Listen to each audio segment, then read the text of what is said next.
Hare Krishna. I welcome all the devotees to our Bhakti Sanga Japa conference call of our Krishna Katha Mela. And as part of this Mela, today we are going to hear the killing of Kamsa by His Grace Sundar Anand Prabhuji. Hare Krishna Sundar Anand Prabhuji, please accept my humble obeisances. All glories to Srila Prabhupada and Guru Maharaj. Thank you so much, Prabhuji, for joining the session and giving your very precious association this morning and enlightening on the topic of killing of Kamsa. I hand over the call to you. Sorry, before handing the call to you, I would like to hand over the call to Kitida Mataji to give brief introduction. Kitida Mataji, please take over the call. Hare Krishna. Thank you so much, Mataji. Thank you all so much for your consistent participation in this wonderful Krishna Katha Mela, where we honor all our coordinators.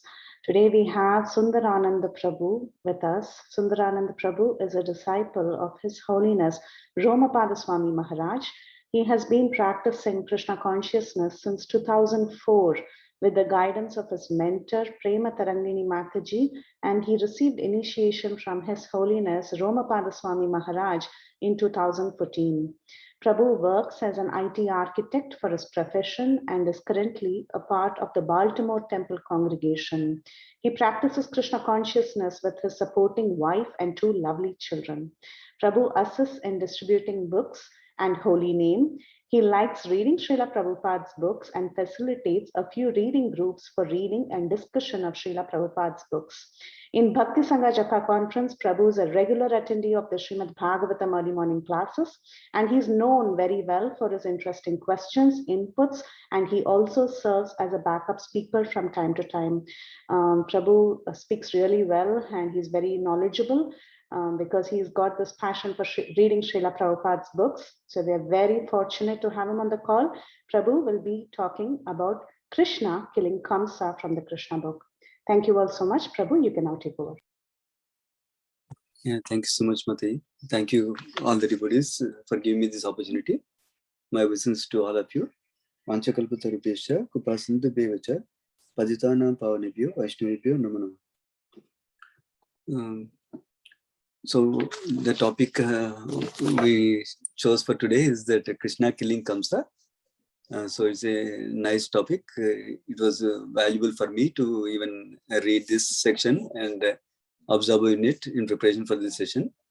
I'm thankful that you're sparing your time for this association together. And I'm also looking forward to hearing your reflections on this, Leela, and anything you heard on this topic or from you also. So we'll leave some time for you also to share at the end of this session. So I primarily prepared from reading the Krishna book, chapter 44, and also Srimad Bhagavatam 10th canto 44th chapter. And then also heard from a few lectures, one from Gauranga Darshan Prabhu and one from Vishwarova Prabhu. And then, of course, many things I learned over the years from my Guru Maharaj, His Holiness Prabhupada Maharaj. So I'll briefly offer prayers and then we can start from there. Om Namo Bhagavate Vasudevaya.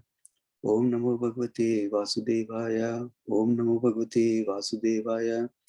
Narayanam Namaskrutyam Naram Cheva Narottamam Devim Saraswatim Vyasam Tato Jayam Udirayet Nashta Prayeshu Abhadreshu Nityam Bhagavata Sevaya Bhagavati Uttama Sloke Bhaktir Bhavati Naistiki Om Agnanati Mirantasya Jnanajana Shalakaya Chekshurun Mritamena Tasmai Shri Gurave Namaha Namo Vishnupadaya Krishna Pastaya Bhutale Srimati Romapada Swami Nityanamani Namo Vishnupadaya Krishna Pastaya Bhutale Srimati Bhaktivedanta Swami Nityanamani Namaste Saraswati Deve Gauravani Pracharani Nirvisheshu Nivadi Paschadevastarani Jai Shri Krishna Chaitanya Prabhu Nityananda Sri Advaita Gadadhara Srivasadi Gaura Bhaktavrinda Hare Krishna Krishna Krishna Hare Hare Hare Rama Rama Rama Hare Hare. Okay. So we're discussing the topic of killing of Kamsa from chapter 44. I'll give brief context. I noticed that another devotee is going to speak later on about Krishna entering Mathura. So I assume that they will cover some of the wonderful sections, previous chapters in this section. So I'll only briefly touch on that before we go into this chapter. So as a context, so most of you might know already that Krishna spent most of his childhood days, childhood years in Vrindavan. So after that, when Akrura was sent by Kamsa, when he understood that Krishna is the person he, who is going to kill Kamsa, when Kamsa understood that, actually through Narada Muni also, then Kamsa sends Akrura to one of his ministers to bring Krishna. So Kamsa's thought process was, when Akrura goes and brings Krishna and Balram, so they can be killed in one way or other. Kamsa made varieties of plans, varieties of arrangements to in hopes that that will really happen. So Akrura goes to Vrindavan and brings Krishna Balram. There are wonderful sections there also about prayers of Akrura and Akrura's vision and all those things. But this is a context only, so I'm not going into the detail. So Akrura brings back Krishna and Balram to Mathura. And then we hear about beautiful pastimes. Krishna and Balram especially give the mercy in different ways to different people on entering Mathura. Like first he interacts with washerman and actually kills him with his fingers, but that's also one kind of mercy from Krishna. And then he meets the weaver, and then he meets the garland maker Sudama, and then he also gives his mercy to Kubja to straighten her up.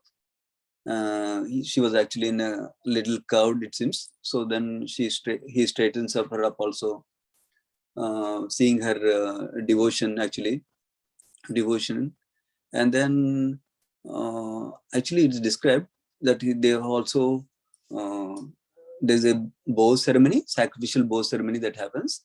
So he breaks that bow also in Mathura, and after that they take rest for that day after coming to Mathura. And then next day Krishna again comes back into the city. Basically it is explained that they were invited to the wrestling arena where the wrestling is going to happen. So they were entering the palace where the wrestling arena is there, Krishna and Balaram together. And when they're entering, Kamsa made an arrangement that a big elephant called Kovalayapida will be in their way. And Kamsa was hoping that Kovalayapida will cause death for Krishna and Balaram. That was his hope. So that's again previous chapter.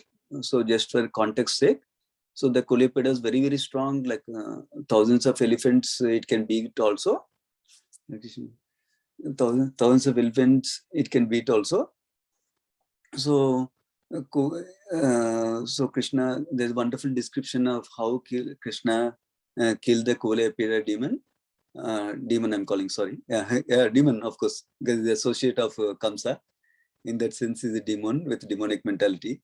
So Krishna killed the Kovalayapida. That Leela is described elaborately in the previous chapter, just before this chapter, in 43rd chapter.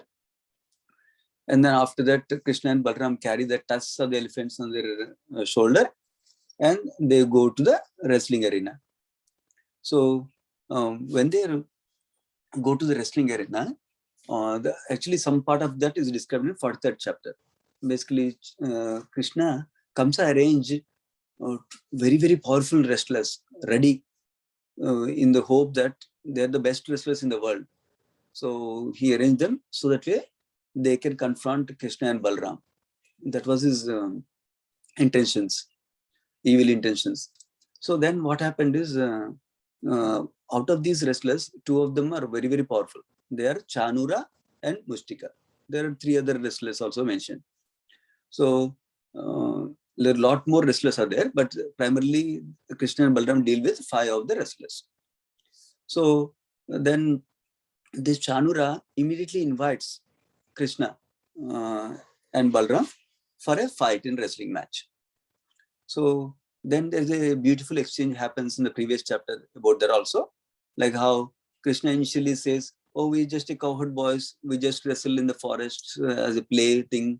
We're not matched to you, like that. He makes some comments to Chanura's invitation. But then Chanura was also knowledgeable and clever in the sense that he knows how Krishna killed all the demons in the past. And Krishna, just in the previous day, he killed Kolyapuda, that's such a powerful elephant. So he tells him, you're not, even though you're looking very young, you're actually both are very powerful. So we know it's a proper match only for us to do wrestling, like that, he describes Chanura. So that's how he's invited to the wrestling match. And then Krishna finally agrees to come to the wrestling match. So that is the context where this chapter is starting, 44th chapter of Killing of Kamsa starting. So I just give the preview context only before. I believe there is another devotee who's sharing more details about that section. So now it's described actually this Chanura, Mustika, all these wrestlers, Kamsa defeated them. Kamsa is very, very strong in that sense. So Kamsa defeated them. And then whoever he defeats on his conquest of all the kingdoms, then they become his servants. The way Kamsa used to challenge is, I challenge you to fight. If I get defeated, I'll become your servant. If you get defeated, you become my servant.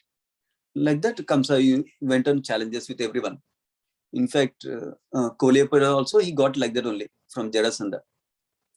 So like that, he defeated Chanur Mustika at one point, and then they became his servants now. So now the 44th chapter starts with Sukadeva Goswami describing to Parishit Maharaj pastime of Krishna.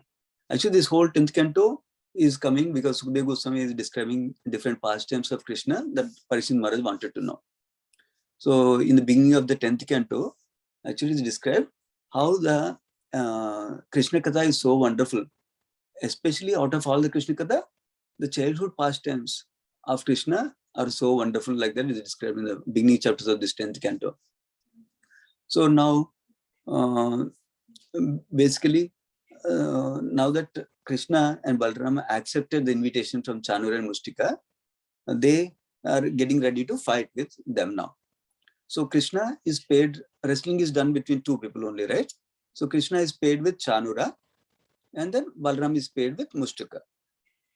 So this description also is given, elaborate description is given also about the fight itself, how they were actually locking their hands with hands, legs with legs, chest with chest, head with head, like that. They were facing each other and they're ready to fight, even knees with knees, like that. In the first few verses is described like that. So, and then the details of the fight are given, how they're holding each other and dragging themselves in circles, and then crushing, Krishna was crushing him with his hands itself, with his arms, strong arms, and then he was throwing him down, and he was running before and behind Chanura, like that is described. And then they were carrying each other, lifting each other, pushing each other. So it appeared to ongoing see people who are looking, the audience, that they're actually hurting themselves also, their own body, like that also it appeared. In the purport, BBT purport, Jiva Goswami describes that even though Krishna Balram appeared that they're hurting their body, in reality, they were not hurting their body. But it appeared so for others like that. It's like a pastime they were doing. So, but they were playing the role of a wrestler nicely. That means they're really giving a good fight, like that it looks like. So that's what was happening. Of course, we know from Bhagavad Gita and Srimad Bhagavatam that Krishna's form itself, our body, is transcendental and is spiritual. It's not a material body made of material elements. That we also know. So now, in the 6th verse onwards, the description goes to, so this fighting is going on. While the fight is going on, Sukadeva Goswami turns the attention to the audience. The audience here are all the Madhuravasis, and among the Madhuravasis, he specifically draws the attention to the women from Madhura. So is described here that they were little anxious and little not happy about the match. Why? They are feeling compassion for Krishna. They see that externally it appears Krishna and Balram are young children. They're like 10, 11 years of age. And then these wrestlers like Chanura, Mustika and others were built up with strong body like mountains, and is described like thunderbolt, like that. They're very strong and hugely built. So naturally, when the compassionate, caring woman see that such a strong person is fighting with such a young person, they naturally feel caring for anyone. So that is a motherly nature that women are endowed with actually. So they feel very anxious, and they say that this is very unfair. So the women are discussing among themselves in different groups, is described by Sukadeva Goswami. So they not only say this is unfair in terms of a strong person fighting with a weak looking person, but they also say this is a irreligious act, because fight happens between people who are of the same caliber, same strength, same match, like that. There are certain rules for fighting also that Kshatriyas religiously follow, and that's why wars are fought on a religious basis. So they are saying that how come this assembly, including Kamsa, this king, under his direction, this fight is happening, but it's an unfair fight. It's a religious fight. So that is one thing they are expressing, and they're also expressing that whoever, not only the king and the assembly who are organizing this kind of fight that is unfair, not only they're condemning them, but they're also condemning the people who are watching. So even if we watch some irreligious act happening, then we'll also acquire that sin, like that they're describing. That's described in the 10th verse of this chapter. So this is a nice lesson for us also.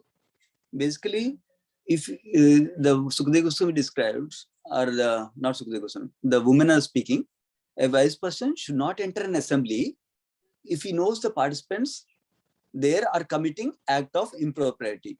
That means if somebody knows that there is a religious activity going on, first of all, we should refrain from going there. We should not go there. That's the first element they're describing. And then let us say somehow we enter such an assembly where some improper activities going on, irreligious activities going on, sinful activities going on, then we should not fail to speak the truth, or we should not speak false, or we should not plead ignorance. Because when we try not to stop it, when we don't try to stop it, and we do, that means we are participating in that irreligious activity, in essence, by being silent. So in that way, we are also incurring sin. Like that, the women are describing nicely. And then, while after thinking about compassionately like this, and thinking about what is religious, so then they start to describe the beauty of Krishna and Balaram. So even though they're fighting, actually in the previous chapters also, Sukadeva Goswami describes, or Acharyas also describe, that whatever Krishna and Balaram do, whatever they do, their acts are very wonderful. Even killing of someone is very wonderful. For example, in the previous chapters, Dhenukasura pastime, when in the Talavan forest, Balaram and Krishna kill Dhenukasura, Balaram kills Dhenukasura, and Krishna kills other demons also, other as demons that are coming to challenge. So after the whole fight is over, is described because Krishna and Balaram threw this Dhenukasura and as demons on top of their palm trees, they all fell down. And then these as demons are also fell down, and they're all, even blood also came out from the as demons who died. But even though it looks like a massacre, it looks like a terrible place, it could be, we can imagine. But the way they all fell, the trees fell, and the as demons fell, it was a beautiful scene to look at, it seems. That's how Acharyas describe whatever acts Krishna and Balaram perform, their transcendental activity, number one. Number two, they'll come out beautifully. So that looks like a painting, it seems. It's like artwork, basically. So like that, similarly, here also, even though they were fighting, they were looking very beautiful. So in the 11th verse, is describing women are describing the lotus face of Krishna, and then apparently there's some perspiration. And this is all for the sake of Leela. Some perspiration means some sweat on the face of Krishna, it seems, and that looks beautiful, like a lotus covered with dew. So that's a nature form of Krishna we are learning from. And then how in the next verse, women are describing the beauty of Lord Balram also. Lord Balram was very beautiful. His eyes are angry with red, like copper, red like copper, and then with anger towards Mushtika.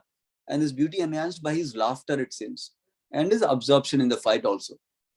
So this one good thing about, wonderful thing about Srimad Bhagavatam. Srimad Bhagavatam, we get the glimpses of knowing the Supreme Lord's form, how Supreme Lord is so beautiful to look at. That is one thing we learn. And so how Supreme Lord is beautiful in different ways we can understand also. And also we can understand the Supreme Lord's name, how it is glorious. And Supreme Lord's nature or qualities, how they are wonderful also we can understand and appreciate by reading Srimad Bhagavatam. And then also we can enjoy the pastimes or appreciate the different pastimes that Supreme Lord is doing, and the protection is offering to devotees. Like that also we can understand and appreciate from Srimad Bhagavatam. That way we can perform devotion service more with the right consciousness to please Krishna, and to develop that attachment towards Krishna also gradually through devotion. So now in the next verse, about 13th verse, now they describe the beauty of Krishna and Balram in the previous verses, right? Now the women of Madura start to contemplate how the land of Vraja is so wonderful. Why? Because Krishna and Balram did so many pastimes there that are pleasing to everyone, and they were in a pleasing form and pleasing way. They engaged with herding calves in younger age, and then doing pastimes with his Gopa friends and the gopis, and they play on their flute, they like that. So basically they're contrasting. In Vraja, all these pleasing pastimes happen, and then now in Madura we are seeing such unfair things going on like this. Krishna and Balram are in distress situation from their perspective. They're thinking from their caring nature. They're thinking Krishna and Balram are in distress, competing with the such strong men like that. They're thinking. So in that sense, they're glorifying Vraja. Of course, Madura is also very glorious, but then they're in this particular context, they're glorifying Vraja, seeing that Krishna performed pleasing pastimes there. Whereas here they're seeing Krishna in this form like that. Now they turn their attention towards not only Vraja, they turn to attention to the people who are living in Vraja, the gopis in Vrindavan. So they say, what austerities the gopis performed, that with their eyes they can see the nectarian form of Krishna, Lord Krishna, like that they're describing. So this is a wonderful verse. Actually 14th and 15th verses are wonderful. Out of all the other wonderful verses. So 14th verse is describing six of the beautiful opulences of Krishna, beautiful form of Krishna. So they're described as Lavanya Saram. That means essence of all loveliness. Wherever loveliness exists, this Krishna's beautiful form is loveliest of everything. And then Asamurdhvam, not paralleled or surpassed. That means Krishna's beauty cannot be compared with anyone else in reality, and nobody can become equal to, nobody's beauty can be equal to Krishna, or nothing can come greater than Krishna for in terms of beauty. So Krishna's beauty is unparalleled, Asamurdhvam. And then Ananya Siddham. That means Krishna's beauty is not perfect at Siddham, achieved with something he did, or some other ornament he wore, or some other makeup he made. Not like that. Is naturally there with Krishna's beauty. Krishna's form has a natural beauty that he did not acquire from anyone else or anywhere else. And then next one is described as Drigbi Pibanti Anusava Abhinavam. Basically, Krishna's beauty, when the people are drinking with their eyes, like that is described, so it is ever fresh. That means It is always new. It looks always new. Never anybody can be bored. It's such a beautiful form of Krishna. And then it's very difficult to obtain this vision of Krishna's form. Is very difficult to obtain. Not everybody can see Krishna's form. Only devotees who receive the mercy of Krishna can see the Supreme Lord's form. Others might, even though in this verse it starts with 14th verse, what austerities gopis must have performed. Actually, just by performing austerities, no one can receive Krishna's mercy. Krishna's mercy can be only achieved through devotion, through love and devotion. Whatever we can do service, even very little, if we can offer with some love and some devotion, whatever we can master, then Krishna will be pleased and Krishna will give his mercy. Only through that we can realize Krishna's nature or form, or even see Krishna's form face to face. That's only possible with devotion. And that too by mercy of Krishna. Then is described his loveliness or beauty is only abode of beauty, fame, and opulence. So it is self-perfect, ever fresh, and extremely rare. Yeah. So that's a description of beautiful form of Krishna. So Krishna is how attractive is Krishna. And that's why Krishna is also called all attractive. Not only beauty in this form, but all the other opulences also is complete. That's why it's very beautiful. And then text 15, he describes, the women are describing how ladies of Vraja are most fortunate in another way. Why? Because their minds are fully attached to Krishna. And they are always singing about Krishna, singing about Krishna's qualities or singing about Krishna's pastimes. When they're doing this, while they're doing all the day-to-day activities. So some examples of day-to-day activities are given here. Like when they're milking the cows, or when they're threshing the grains from the, I forgot what is the term used. Rice comes out of paddy, right? Like that, when that's called threshing or winnowing grain here is described as. So when they're doing basically day-to-day activities, when they're churning butter, or whether they're gathering cow dung for fuel, or whether they're sprinkling water mixed with cow dung in front of their homes, or when they're cleaning the land of Raja, or when they're cleaning the homes, and when they're taking care of the crying babies, in any of these circumstances, they're always Krishna conscious. They're conscious of Krishna, and they're thinking about Krishna and glorifying Krishna. So this is another wonderful thing we can learn also. Basically, actually in the previous chapters, we also hear that Vrajavasis had one practice. The practice was, whatever wonderful activities Krishna used to perform, they used to make it like a poem or a song, and then sing it regularly. So that is the way of remembering Krishna's pastime and remembering Krishna and getting absorbed in Krishna and meditating on Krishna. So, so that is one way. So basically for us, what we can learn here also is several things. One is, one of the things we know from devotion service, from Nectar of Devotion, or Bhakti Rasamrita Sindhu, that Rupa Goswami wrote for us, that is quotes it from Padma Purana, I believe, that the essence of practicing all the different limbs of devotion service. In Nectar of Devotion, we hear about 64 limbs of devotion service, right? All the activities in devotion service, essence is that we always remember Krishna and never forget Krishna. That is the essence. So whatever helps towards our remembrance, that is favorable to our Krishna consciousness. Whatever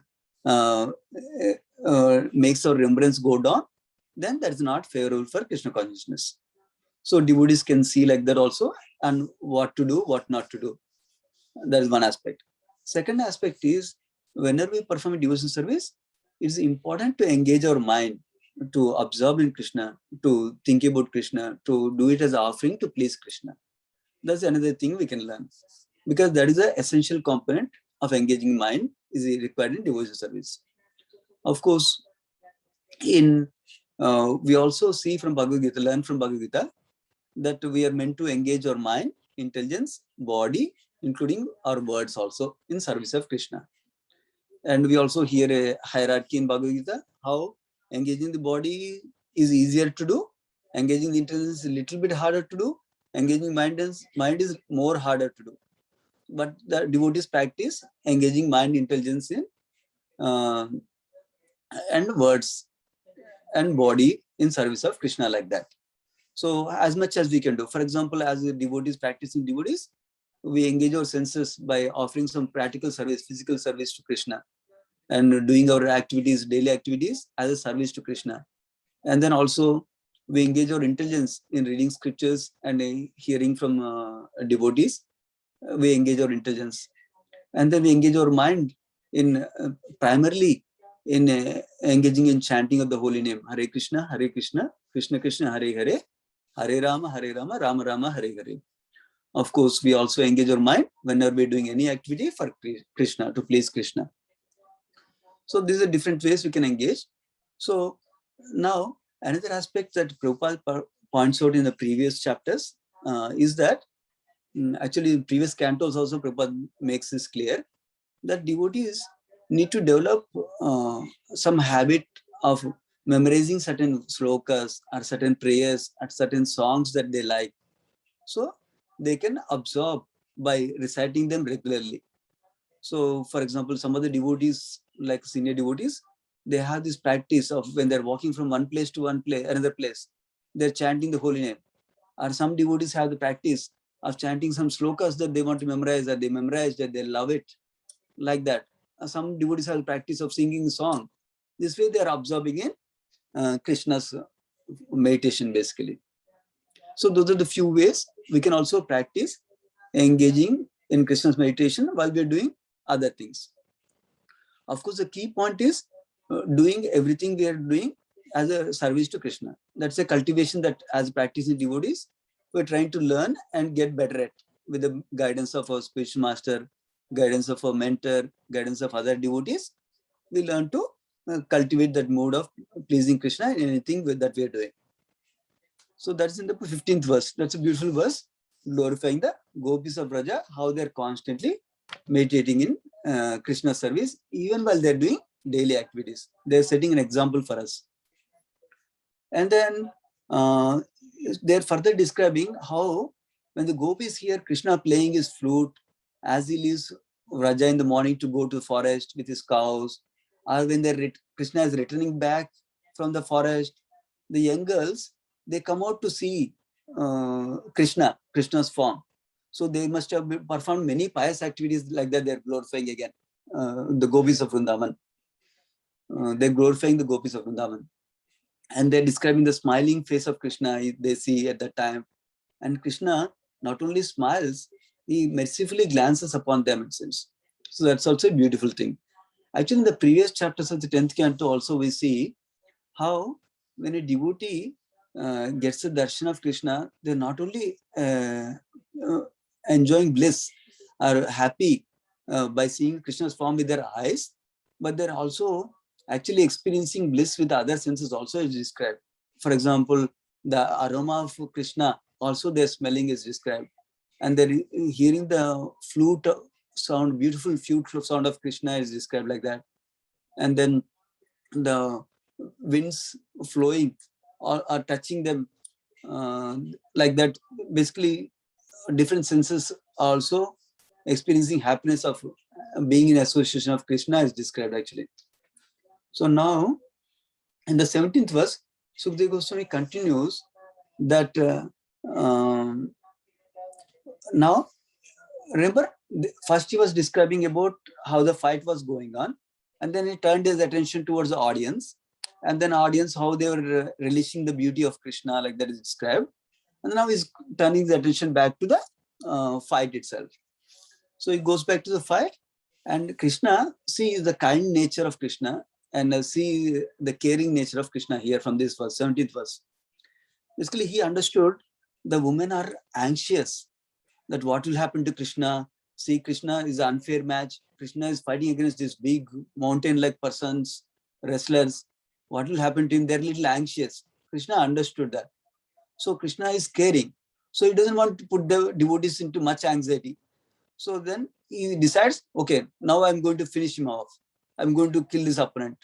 So that way my devotees don't be in anguish for so long like that. That's described. Actually, in one sense, in one level, this looks like anxiety for the devotees. But in another level, actually, we'll find out in the Kaliya Leela, there's another chapter, but also there's a comment our acharyas make that during the Kaliya Leela, when Krishna was dancing on top of Kaliya, but before that he was in the coils of the Kaliya, like that, right? In that connection, our acharyas also describe that even though devotees were worried seeing Krishna in the coils of Kaliya, like that, actually that anguish was actually bliss for them. It's a form of ecstasy for them, it seems. So their love for Krishna is increasing through such pastimes like this. So for externally, it looks like they're anxious, but it's actually ecstasy for them. We also hear about these comments from acharyas in connection with Ramayana Leela also. So sometimes what appears for us for sadness for externally the devotees are going through is actually ecstasy in separation, ecstasy in increasing their love also for Krishna. So that's another thing we can see here. So, but Krishna decides that he wants to kill his opponent now. So now, actually, after mentioning this verse, Sukadeva Goswami goes back to his parents, Devaki and Vasudeva. Devaki or Vasudeva are still in bondage, but they heard the woman's fearful statements somehow. How they're not described here, but they heard their statements from the woman. So they were grieving because they don't know son's strength at this point of time. So they were giving, how come this unfair match is going on? Oh, we should not have let them go, like that they were thinking, it seems. That's what purport also describes. So in the 19th verse, it's described. So now Lord Balram was fighting with Mustika. So he was also doing expertly fighting, like Krishna, how he's fighting with Chanura. He's also displaying wonderful wrestling techniques, battling with each other like that. And then goes back to Krishna fighting with Chanura. Krishna gives harsh blows to the limbs of Chanura, it seems. So every part of Chanura's body is breaking, it seems. And it's causing more and more pain and fatigue for him. And then Chanura, after getting hurt so much, with many of his arms broken, many of his parts broken like that, is becoming furious. And one last time he wants to attack Lord Krishna with a great speed, like a hawk, it's described. And he stuck his chest with both fists, it seems. So Chanura stuck Lord Krishna's chest with both his fists. But then for Lord Krishna, that was nothing. Sukadeva Goswami poetically describes, it's like a flower garland when you offer to elephant. How it is like that, the Chanura's blow on the chest of Krishna was like that, was so insignificant for Krishna basically. So, and then Krishna grabbed Chanura with his arms, it seems, and he swung him around several times and hurled him onto the ground with great force. So Chanura's clothes, hair, and garland, everything scattered, and he fell down dead. One shot. Krishna didn't have to wait, but Krishna had some pleasure fighting initially. But then when he saw that women are in anxious state, so that he decided to kill him and he finished him off quickly. And it's described he fell down dead like a huge festival column collapsing.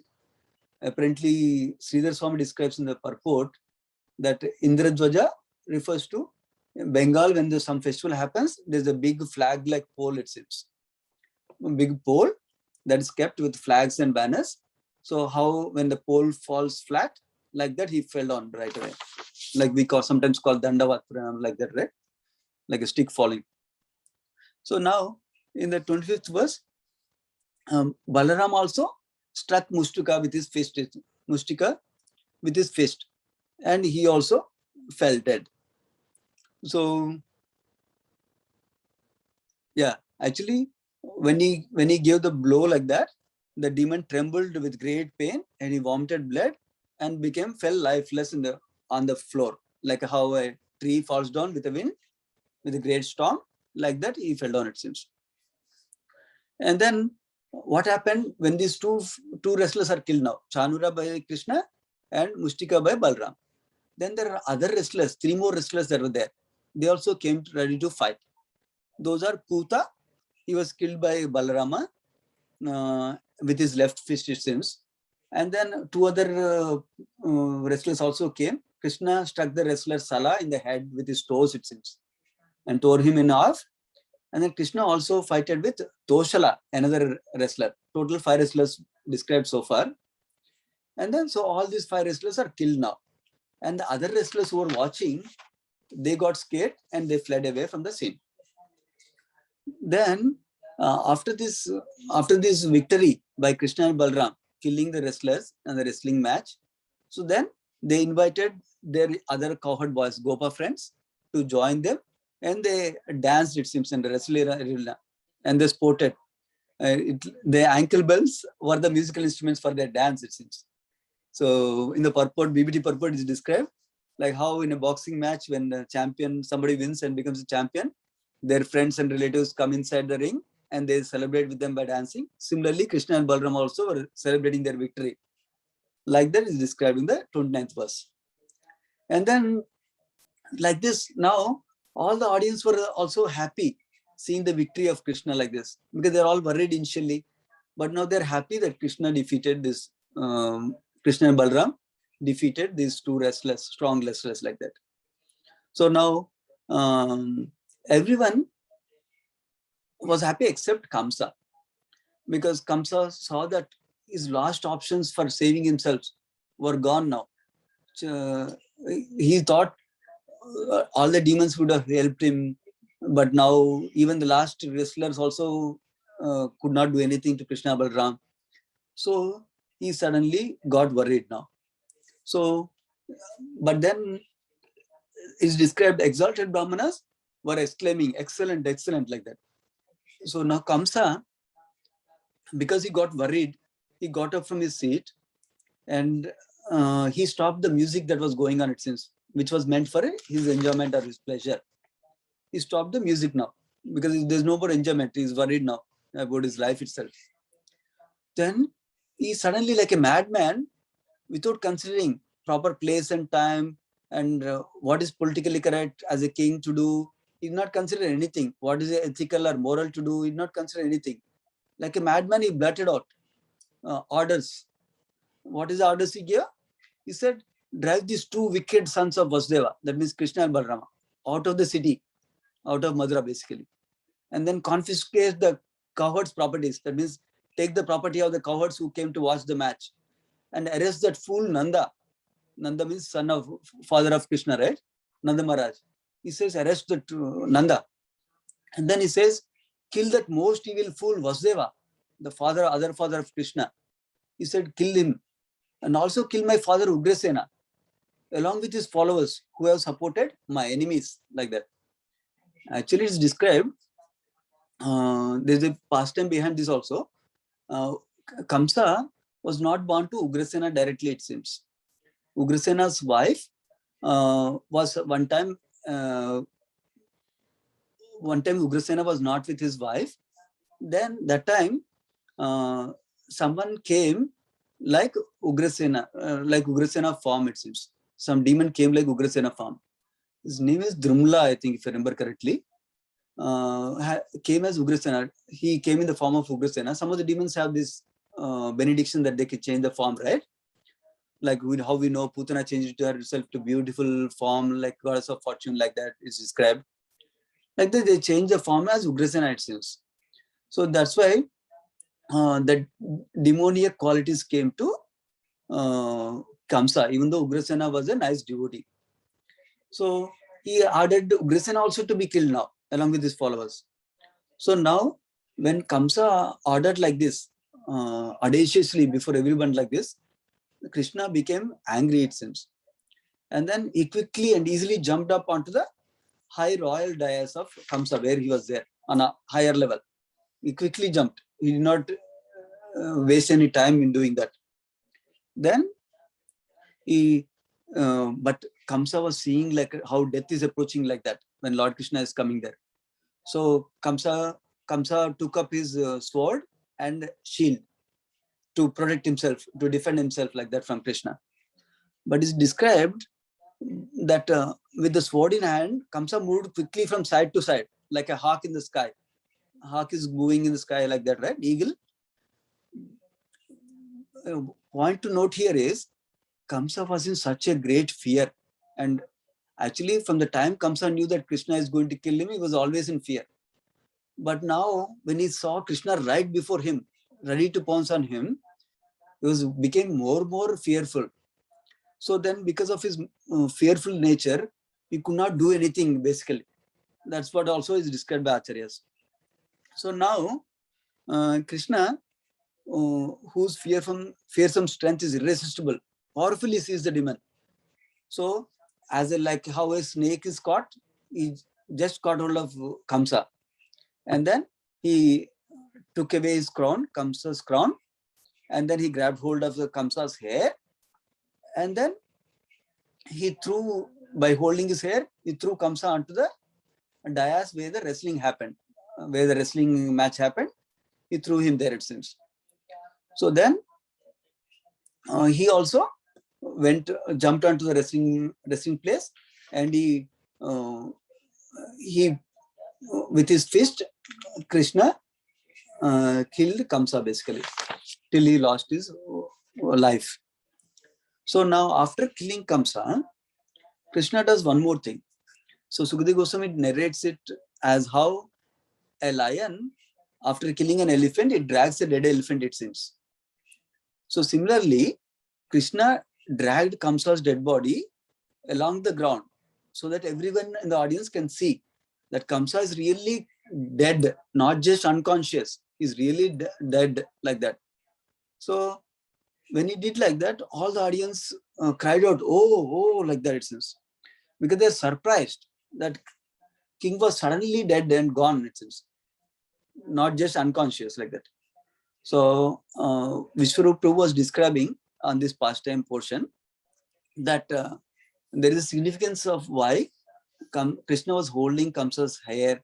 Krishna was dragging Kamsa with by holding Kamsa's hair. There is significance Vishwarup Prabhu was describing. What is it describing is, we know that in the beginning of the 10th canto, when Kamsa was driving the chariot after the marriage of Vasudeva and Devaki, so he wanted to drive the chariot as a service, right? When he's driving the chariot, Akashavani came and spoke that this, your brother, your sister's 8th son will kill you, like that, right? So at that time, Kamsa, because of his demonic mentality and his attachment to his own body and his own life in this body, so he did not think much, and he suddenly grabbed hold of Devaki's hair with his hand, with one hand, and the other hand he was ready to kill her with a sword. So because he held hair of Devaki, which Vishwarup Prabhu describes as the worst thing that anybody can do for a woman, it seems, is not at all appropriate in any way. It's very disrespectful. So that is why Krishna showed in this way by holding Kamsa's hair, which Vishwarup was describing. So now, Kamsa is killed now and is dragging him everywhere. So now Sukadeva Goswami gives one more important thing. What happened to Kamsa after he died like that? So Kamsa was actually, from the time he knew that Krishna is going to kill him, so he was disturbed always in his thought. So whether he is eating or whether he's drinking something, whether he's moving here and there, whether sleeping or whether simply breathing is described, then he is always envisioned Krishna with a disc in his hand, it seems. So he was so fearful, always.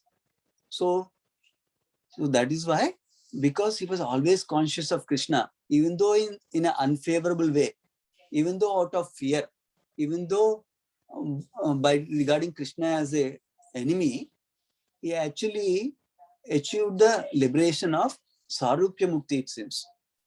That's the rare boon of attaining form like the Lord. Sarupya means same form of the Supreme Lord, like that. So this happened Because even though Kamsa was meditating on Krishna in an unfavorable way, that meditation eradicated all the offenses, it seems. That's what the BBD purport is described for 39th verse. So this also underscores a couple of lessons for us. First of all, most of the demons, when they kill, they get Sahajya Mukti. Sahajya Mukti means, most of you might know that there are 5 kinds of liberation, right? So first 2 of those is Sahajya and Sarupya Mukti. Sahajya Mukti means merging into Brahmajyoti, which is the effulgence coming out of the Lord's form itself. So that is first one. That is what most demons go through. But then there are few exceptions, especially when Krishna kills the demons, that they get the Sarupya Mukti. Sarupya Mukti means attaining the same form as the Supreme Lord. So that's what Kamsa attained in this case. So now, just to touch upon the other 3 liberations are Salokya Mukti. That means attaining the same planet of the Supreme Lord. That means they're on the same planet of Supreme Lord, not necessarily near to Supreme Lord. And then another kind of liberation is Samipya Mukti. That means they're very close to Supreme Lord. That means they're not only on the planet of Supreme Lord, but they're also close to Supreme Lord, like that. And then another kind of Mukti given is Saristi Mukti. That means they achieve the opulence like the Supreme Lord. So these are 5 kinds of liberation described.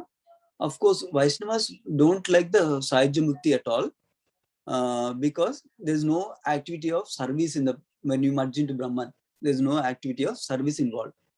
Vaishnavas always want to engage in the devotional service of Krishna. Of course, we also know that advanced devotees, unallied devotees, they don't even desire any kind of liberation, because their only intention is to serve Krishna selflessly. That means without any motivation for personal enjoyment, personal happiness, like that. They're only serving for Krishna's pleasure. So their only desire is to serve Krishna. And in many prayers we might have seen in the previous cantos of Srimad Bhagavatam also, they're only asking for engaging in the service of Krishna. They're only asking for engaging at the lotus feet of Krishna. They're only asking for association of devotees. They're asking for hearing Krishna Katha in the association of devotees, like that. They're not selfish for anything else, any pleasures of this world, or not even liberation. So the aspect that we can learn from here is, even when Kamsa thought about Krishna in an unfavorable way, still he got liberated. He got purified and he got liberated. So 2 things there. One is the mercy of Krishna. Krishna is so merciful even to the demons like Kamsa also. That's one thing we can learn. We'll elaborate on this. Second thing we can learn about is also that meditating on Krishna is so powerful. And that's the other thing we can learn. So now, back to the first thing we can learn about, which is how Krishna is merciful. So this topic is also described in 6th canto. I believe first chapter of 6th canto also, this topic is described. How some people may think Krishna is not equal to everyone. But Krishna is not only equal to everyone in terms of, we know Krishna has 3 features: Brahma Jyoti, a Brahman feature. Krishna has a Paramatma feature, or localized feature as Super Soul in each living being and in each atom. And then as Bhagavan feature as Supreme Lord, as a person. So as a Paramatma feature, Krishna function is to satisfy the desires of everyone according to how much they deserve. So he's equally distributing whatever they desire and based on whatever they deserve, of course, like that. But then more than that, Krishna is actually reciprocal. In the 7th canto, it's described. Sorry, I think I said 6th canto earlier. It's in 7th canto, 1st chapter, not 6th canto, 1st chapter. So Krishna is actually reciprocal. That means how somebody reciprocates with Krishna, he reciprocates accordingly with them. For example, the example is given by Prabhupada, like Hiranyakashipu saw Vishnu as an enemy. So Vishnu came as Narasimhadev to give a fight to Hiranyakashipu in accordance with his desire. He was reciprocating with his desire as enemy. whereas Prahlad saw him as worshipable deity, as his own supreme lord. So he reciprocated with Prahlad in a loving way. Like that is the example Prabhupada gives in explaining this concept. So Krishna is reciprocal. That is one more thing. And the third aspect we can also learn is Krishna is not only just reciprocating, but is actually merciful. Even the demons don't want Krishna. Even the demons don't do anything to come to Krishna directly in any practices to come to Krishna.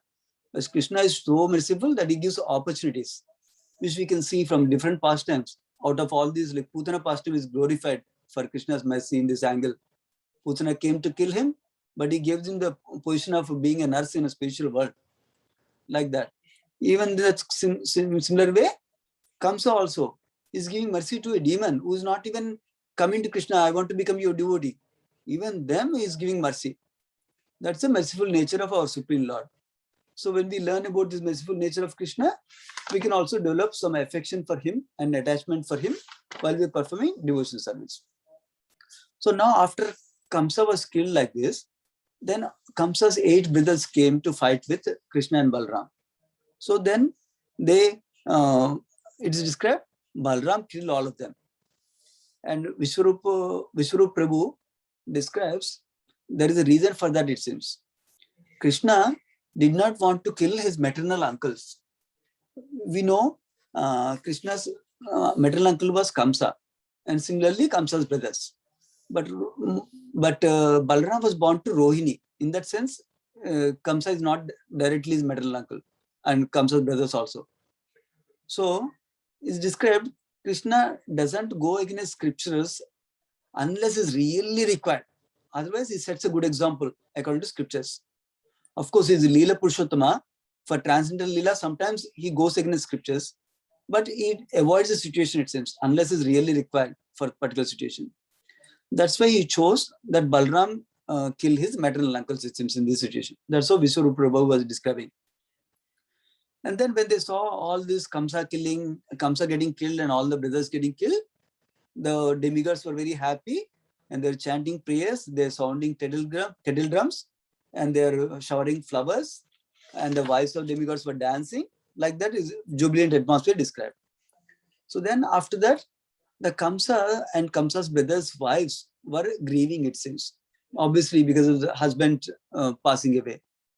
So now they were in lot of grief. So they're very sorrowful. They were lamenting with constant tears like that. And they were saying, you are a protector, you are so compassionate, so many people took shelter of you, there's no shelter for them. City has lost all its beauty, no festivity is there, no good fortune is there because of you gone, like that. That's a natural for a wife. So like that, there's describing. Even for us, any of us close relatives pass away, we are also confronted with grief and lamentation, right? So that's what happened. But there's a shift in the consciousness happened. That is the BBT purport for the 47th verse is described, that actually the ladies, wives of Kamsa and his brothers, shifted a little bit. They shifted from emotional state to started speaking with practical wisdom, it seems. What are they saying? They're saying to Kamsa and his brothers, actually, you've been brought to this state because of the terrible violence you committed against all the innocent people, all the innocent creatures. So how can one get happiness when somebody troubles others? Like that is describing. And the BBT purport is described, this shift happened for the wives because they were purified with the agony of the recent events, number one, and they're also purified by association of Krishna. So this is another principle we learn. In whatever way we can associate with Krishna, either in his holy name form or in deity form or in his Krishna Katha, any form we associate with Krishna, will get purified. That's the beauty of associating with Krishna. So now in 48th verse, their wives are still further saying, actually Lord Krishna causes the appearance and disappearance of all beings in the world. He's the maintainer of everyone. And if somebody disrespects, they can never prosper happily. Like that, they're speaking words of wisdom. So now, Sukadeva Goswami further describes that Lord Krishna consoled these ladies, it seems, because they're his aunts only. He consoled them, and then he arranged for the funeral rites of Kamsa and his other uncles. And then after that, Krishna and Balram went to release his mother and father, Vasudeva, Devaki, and Vasudeva, and from the bondage. And they actually went and offered obeisances to them by touching their lotus feet with their heads. Krishna and Balram bowed before their parents. But what happened, this is the last verse of this chapter, 51st verse. So Devaki and Vasudeva, now they are filled with understanding of the greatness of Krishna, that Aishwarya Bhav, that Krishna is so powerful, like that they're feeling. So they remember that Krishna is the Lord of the universe. So they simply stood with palms joined like that, it seems. Instead of normally parents embrace their children out of love, but instead they were in the mood of awe and reverence now. It's described by Vishnu Prabhu that actually Krishna understood that, but Krishna wanted to feel their affection of his parents and Balram also. So he employed his Yogamaya potency so that they can forget his awe and reverence opulence, and they can still love him with Vatsalya Bhav, with as a son, like that. So this is another thing we can see. Krishna allows his devotees to relate with him, not just in awe and reverence. He loves more within other relationships, other rasas, like Satya rasa, Madhuri rasa, and Vatsalya rasa, like that. That's another thing we can learn from here. So of course, there's nothing like any rasa we can engage with Krishna is still happy with our relationship. In fact, it's described in the previous chapters of 10th canto that Krishna exhibits one particular quality for each one of us. Can you imagine that? Krishna has unlimited qualities and he exhibits one particular quality for each one of us. That each one of us can appreciate Krishna one special way that nobody else can appreciate so much. So that's why Krishna is so merciful and he has a special relationship with each one of us, like that. So that ends this chapter. So just to briefly summarize the essence that I understood from hearing from devotees and from purports of this chapter, and wonderful narration from Krishna book by Prabhupada itself. So basically we heard about the beautiful form of Krishna, how attractive is Krishna, and then how Krishna is so kind in his nature, how he reciprocates with different devotees in different ways to give them pleasure. And then we also saw how Krishna is also careful in his behavior in most of the circumstances as much as is possible. And then we also heard about how meditation on Krishna's form or meditation of Krishna in any way, thinking about Krishna during the daily activities is so exalted, like the gopis exhibited. And we can also learn from their example in thinking about Krishna, meditating about Krishna, like that. And then we also learned how Krishna is so merciful that he gives Sarupya liberation, Sarupya Mukti to Kamsa. So Krishna is so merciful, and that is the nature of our master. So we can engage in our devotion service with the mood to please Krishna, to gain his mercy, to gain his favor, and to please him with all the things that we can do in devotion service with the guidance of our mentor and spiritual masters and other senior devotees. Yeah, I'm not so good at storytelling, but I shared whatever I can. Hopefully it is of some value for some of you. I'm eager to hear if you have any other things that you liked in this pastime that you would like to share with all of us, so we can all appreciate what you appreciated in this pastime collectively in discussing together in Krishna Katha. And thank you so much everyone for your time.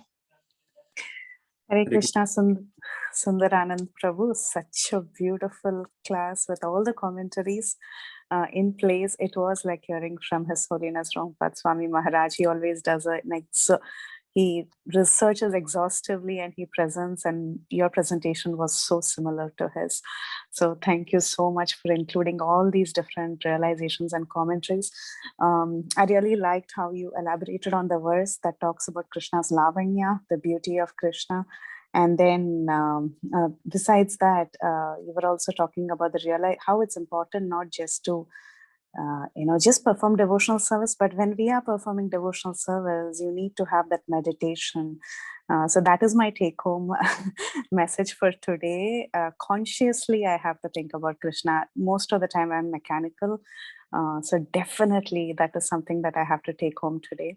I also like the point when you were talking about the relationship between Krishna pulling the hair of Kamsa and how actually Kamsa pulled the hair of Devaki. It was an interesting correlation, which I never thought about. And it also reminded me of Draupadi, how Draupadi was pulled by the hair, and it was the greatest insult, in fact. Yeah. And that led to such a big, it led to the biggest war as well. So yeah, I was reminded of that. One point I lost connection because I was in the elevator was when you said, why specifically Krishna was chosen to kill his uncle? What was the reason? Sorry, I didn't get that because I didn't hear. Oh, okay. Yeah, I was describing about how after Kamsa, Krishna killed Kamsa, then all the Kamsa's brothers started attacking Krishna and Balram. That time, Balram was killing the uncles, Krishna's brother, Kamsa's brothers instead of Krishna killing. The reason I was mentioning, Vishwarup Prabhu was mentioning, was that because their maternal uncles are not supposed to be harmed or hurted or even killed, according to scriptures, it seems. That's why Krishna did not want to violate the scripture for more than needed. For killing Kamsa, he violated the scripture, but not to kill his brothers, it seems. That's why he employed Balram instead. Oh, interesting. Very interesting point. And Prabhu was mentioning, very, very nice, Prabhu. Amazing realizations. And even the BBT purports, like you were telling, how they were dancing after the wrestling match. So it was, I mean, and also Kamsa moving like a hawk, trying to protect himself. He was in constant fear, even when Krishna came close to him. He stopped the music. Oh my God, amazing details in the pastime. Never thought so much in detail. And it's always nice, Prabhu, when someone can bring in all the facts from all the commentaries and then present it. Very nice class, Prabhu. So grateful to you. Thank you for taking your time off and coming and giving us your association. It means a lot to all of us. Hare Krishna. Yeah, thank you for the kind words, Mate. It's all from the Prabhupada purports from BBT purports in Bhagavatam, and what I heard from Vishwarup Prabhu, Gaurang Darshan Prabhu only, Mate, yeah. And my spiritual master. Yeah. Thank you, Prabhu. Thank you. Thank you, Mate.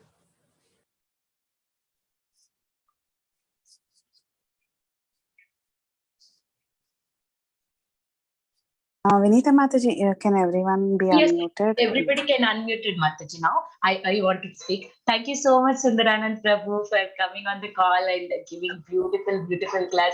As Mataji said, I really like every point that you are sharing. And as the music stopped, he was thinking until then, I am going to win. I arranged such a beautiful arrangement to kill Krishna. Then as soon as he saw everything is opposite, stop that. Now he got scared. It is so nice, Prabhuji. Thank you so much. Such a beautiful points. And in the last minute you came and you were given this association. Thank you, Prabhuji, for your time.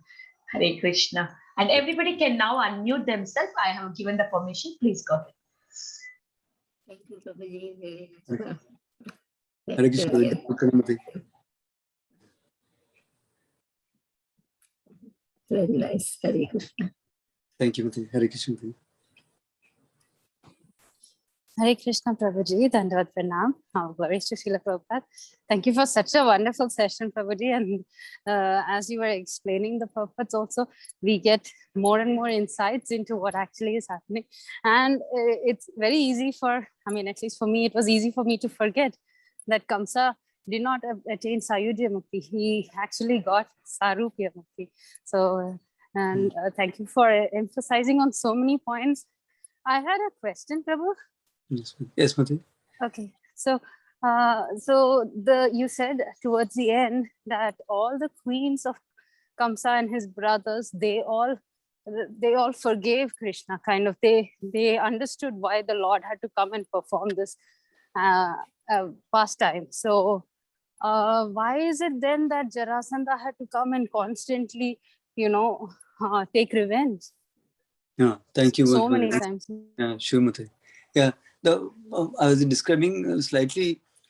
Actually, the forgive word was not used, Mataji, in this section. What happened was they're grieving and lamenting for their husband's loss.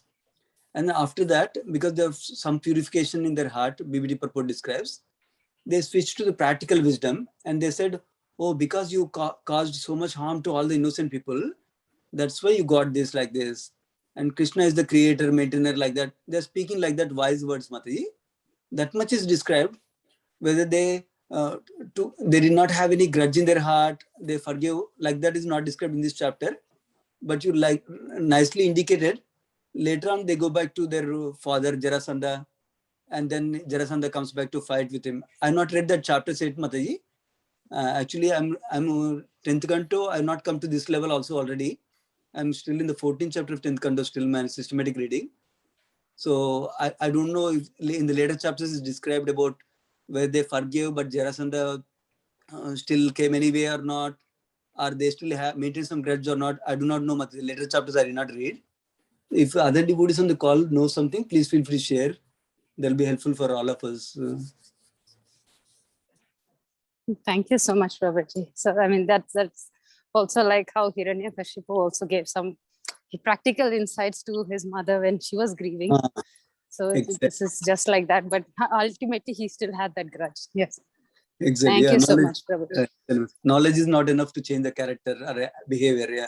Right. That's correct. Nice. Very wonderful explanation. A wonderful class, Prabhuji. I miss the beginning, so I will go back and listen. Very wonderful. Hare Krishna. Hare Krishna. Hare Krishna, Prabhuji. Thank you so much for this very detailed and wonderful class, Prabhuji. I got to know so many points and so many details from your class. Thank you so much, Prabhuji. Hare Krishna. Welcome. Thank you. Hare Krishna, Prabhuji. Dandavat, please accept my humble obeisances. Such a beautiful, beautiful class, Prabhuji. So many realizations, and you brought so many points from all the Prabhus, and it was very nice, Prabhuji. Thank you for having your wonderful association. Hare Krishna. Thank you, Mataji. Hare Krishna. And even has any other relations also on this pastime, please feel free to share. So I'll also learn. It was a learning experience for me, reading this and hearing this for the preparation for this class also. But if you have some more things that you want to share, please feel free to share also. Hare Krishna, Prabhuji, Dhanvat Pranam, all glories to Srila Prabhupada and Gurudev. Thank you so much for beautiful class, Prabhuji. As always, you are explained very beautifully. Thank you so much, Prabhuji. Hare Krishna. Thank you, Mataji. Hare Krishna. Prabhuji, I had a question. Can I ask you? Yeah, please, Mataji. Prabhuji, as you're telling, Kamsa attend the Sayuja Mukti, right, Prabhu? Yes, Mataji. Yeah. So in Chaitanya Leela also, we see that same Kamsa had taken the form of Chand Kazi. Am I right, Prabhu? I don't know the specific Mataji, but it's quite possible that he was in Gorlila. I do not know much. Yeah, I did not hear that. Yeah, Chand Kazi. So the souls who go to this back to God in this kind of muktis, like 5 kinds of muktis, will they come back again and participate in the Krishna Leela or Gaura Leela? That was my question, Prabhu. Okay, got it. Yeah. So yes, Mati, they come. They can come. So there are 2 aspects given. Generally, once we go back, we don't come back again as a conditional living being to suffer like that. That's one thing we know. Second aspect is for participating in Krishna's Leela or Gaura Leela, souls may be deputed, like Krishna's devotees only come in to participate in whenever Krishna comes, right? In any form, he comes along with his abode and his paraphernalia, including his devotees. So like that, some devotees come Mataji along with him. That is another thing described.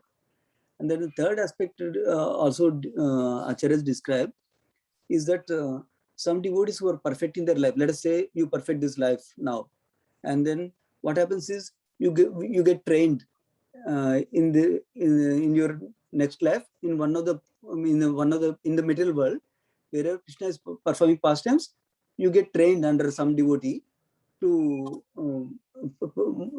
become more perfect in service.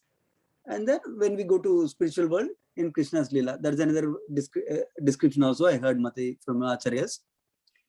But Okay. essentially answer is yes, Mati. Yeah, that's possible, yes. And then one more element also, because you're asking the question in this sense, like if somebody gets a liberation already, they may not come back like that. For example, about Jaya Vijaya, in that sense, about in the 7th canto, you probably know Jaya Vijaya, was the one who came in 3 births like that we commonly hear, right? Shishupala, Dantavakra, Ravana, Kumbhakarna, and then who's that? Kamsa and Dantavakra. Kamsa and? I forgot the other name. No, not come. Not Kamsa. Tishupala and Dantavakra, right, Prabhu? Shishupala and Dantavakra. Hiranyakashipu, Hiranyaksha also was there. Hiranyakashipu. Thank you. Hiranyakashipu. Like that, in the 7th canto, when it's describing about Shishupala's death, right? When Yudhishthira, when the Yasu Yagna happened, then Kamsa killed Shishupala. In that context, is explained that Shishupala got a temporary liberation only, like that is described in that connection. Meaning, in permanent places in Vaikuntha Loka, like that is described like that. So that also is described. Different possibilities are there. That's what I'm trying to share. Yeah. Yes, Prabhu. Yes, yeah, I got it. So, like you're telling, Prabhu, so in our lifetime, if you are in perfect, like in one of the 9 devotional process of Bhakti, again in other lifetime, we get to train more in perfect in that one process of devotional service, and they will ultimately go back to Krishna Loka. Is that correct, Prabhu? Am I understanding? Yeah, slight modification, Mati. We'll get perfected in service. We'll get trained in service in middle world, wherever Krishna is performing pastimes. Like that I heard, but not necessarily in terms of one process of devotional service out of 9 like that. Not necessarily like that. For example, someone might have service to eternally perform garlands, make garlands for Krishna in the spiritual world. So they get trained in the middle world like that. For example, somebody might have service to make sweet rice for Krishna every day. So they might get trained like that. That's how I understood, Mati. Not necessarily training in one particular of one of the 9 process of devotional service. Not necessarily like that, Mati. Make sense? Yes, Prabhu. Yes, I got it, Prabhu. Yeah. Thank you so much, Prabhu, patiently answering all my questions. Thank you so much. Hare Krishna. Hare Krishna, Mati. Hare Krishna, dear devotees. Anybody want to share their reflections or realizations and your comments for today's Prabhu class? Please go ahead. Hare Krishna, Prabhu. Hare Krishna, Prabhu. It's my first time listening to you, Prabhu. Very nice class, Prabhu. You were very nice, nicely explaining. When you said at a certain point, with that love, we can see Krishna face to face. It's like really looking at Krishna that time face to face. Very nice. You were very simple, Prabhu, and it's coming from your heart. And I think that's what Krishna loves more, our simplicity. Thank you, Prabhu. Very nice class. Thank you. Yeah. Hare Krishna. Thank you so much, Raj Prabhu. Yeah. Thank you also for sharing what Mother Yashoda sings. Yeah, it was nice. In Gopal Champu, when you said gopis, everything they are doing, they are churning the butter, they are collecting cow dung, or they are milking the cows, they are singing something. So this came into my mind. This is a very nice song, Gokula Patikula Tilakam Tomasiha. So this is what Mother Yashoda was singing. So I said I share. Thank you. Oh, very good. Thank you so much. You know how to sing it also? I might be not able to sing very well, but I can try. Yeah, certainly. Nice. If it's okay, I don't know if time wise is okay. It would be nice. Yeah, certainly. Maybe time wise is not okay. So maybe next time. Yeah. No, I don't know. Is it okay? We have few minutes. Prabhu can sing this. Prabhu sings very bad, so I'll try. Okay. Gokula Patikula Tilakam Tvamasiha Krita Sukrita Swaraja Rachita Sukhavraja Nayana Nandi Samiha Gokula Patikula Tilakam Tvamasiha Anodanda Bhava Janama Mahotsava Nandita Gopa Samaja Putanika Mriti Navamangal Kriti Valayita Gokula Raja Gokula Patikula Tilakam Tvamasiha Tribhuvan Darshan विस्मय मर्षण निश्चित वैष्णव माया हरिवरि वस्या सुखदत मस्या विगत जरा मरकाया गोकुला पतिकुला तिलकम त्वमसीहा. Sorry, I was just wondering how Mother Yashoda is churning the milk and she's saying Gokula Patikula Tilakam Tvamasiha. You know how she's relishing small Krishna baby. Thank you so much, Prabhu. Thank you. Thank Very you so much, beautiful. Prabhu. Hare Krishna. Hare Krishna.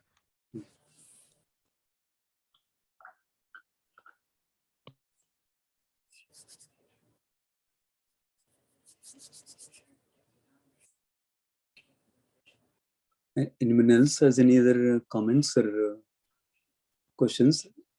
Hare Krishna Prabhuji, All Glories to Prabhupada. Thank you for a wonderful class.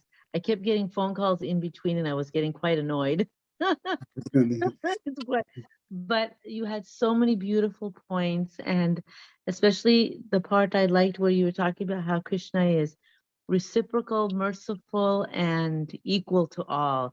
It's wonderful, wonderful, real one of the, as Preeti Vilasky says, the takeaway points. So that was a takeaway point for me. And all the other details that you gave, about his pulling his hair and his spear. So thank you so much. And thank you also, Prabhu, for singing that song, the other Prabhu for singing that song. Thank you. It was very sweet. Hare Krishna. Yeah, thank you, Mataji. Just for the merciful and how Krishna is merciful and reciprocal, that was from Sutapa Prabhu. He's a devotee, nice devotee in UK and Bhakti Vedanta manner. I learned from him when he's discussing about 7th Canto, Mataji. Thank you. Thank you. Thank you.